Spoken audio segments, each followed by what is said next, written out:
I guess I'm gonna walk around the perimeter of this little substation and see if I can find some sort of doorway in.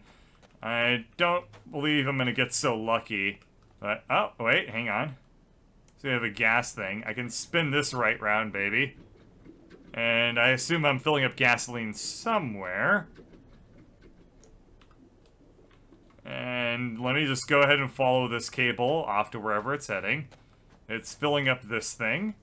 This thing is connected to what appears to be some sort of tanker up here. And this has a knob where I can say, like, oh, okay, so there's a certain amount of fuel. And, I see. So, this was set this way, and if you look, the pipeline goes, boop, caution fuel drain.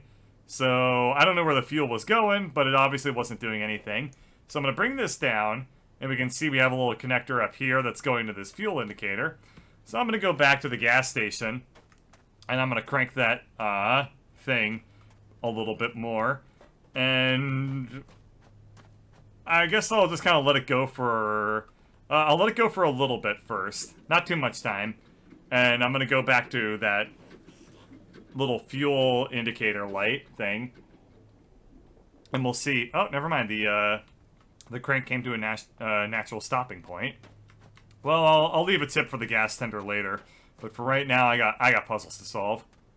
So this should say full. And it does. And if I turn this on, nothing happens. Oh, okay, so I can... we want to prime this.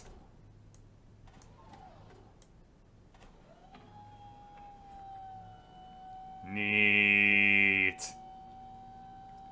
Okay, so we're gonna hold this down until it's full.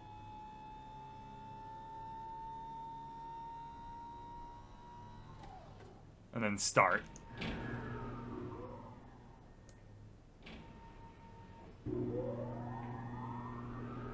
And how long I need to hold it down. Oh, man. Can we just go ahead and appreciate the moment that this game has wonderful sound design? Like, there was nothing about that that wasn't immensely satisfying to, like, hear all that go. Even though it was literally just holding down buttons, right? But still, it just felt good.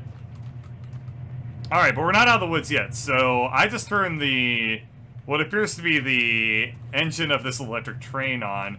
There are cables that are coming out of it.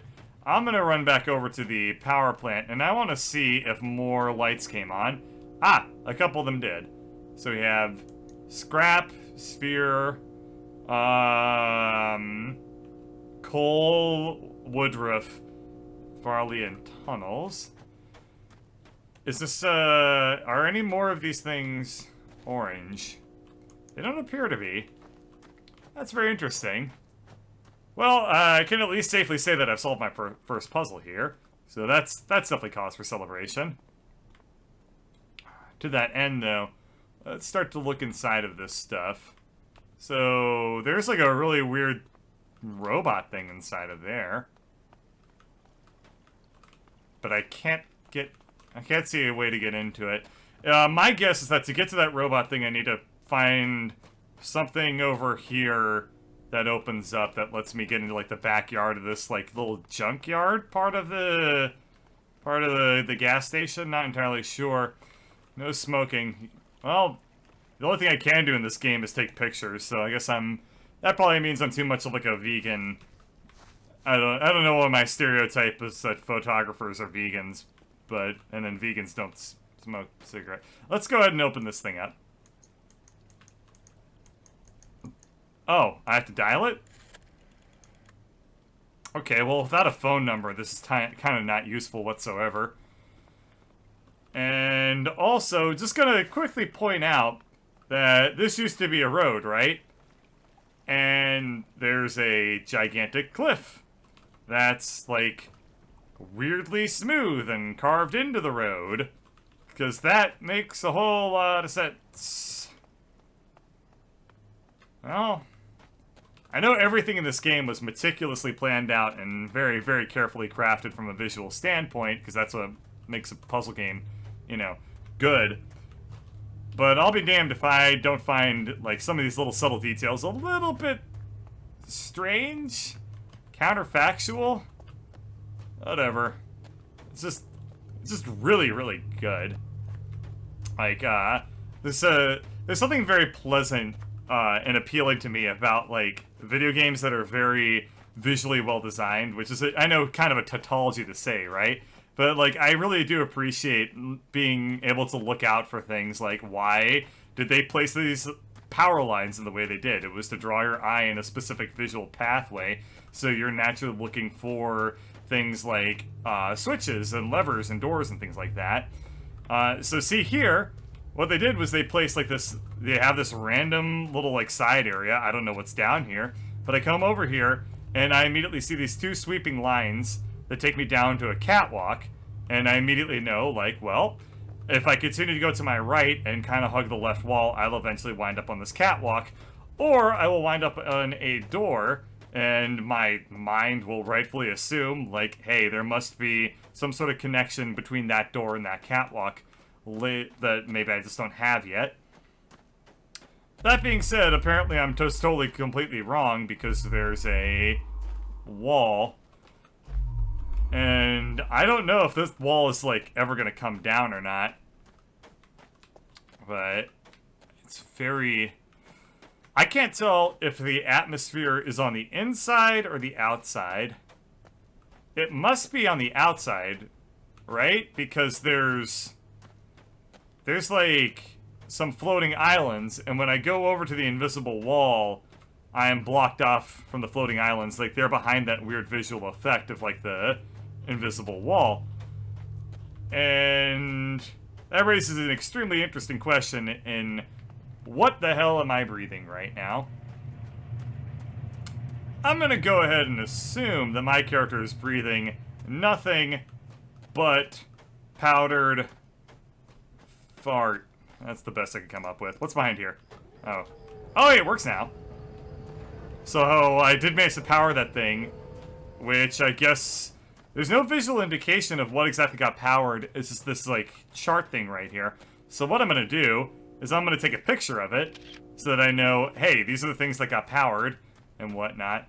So by turning this thing on, I have... Okay, I can't interact with this. Do I hold this down? No, okay, so I just do that to spin this thing. Let me go ahead and go upwards. Ah, so the entire ball is spinning. Oh, that's why they made me look at things that didn't have any sense to be looked at.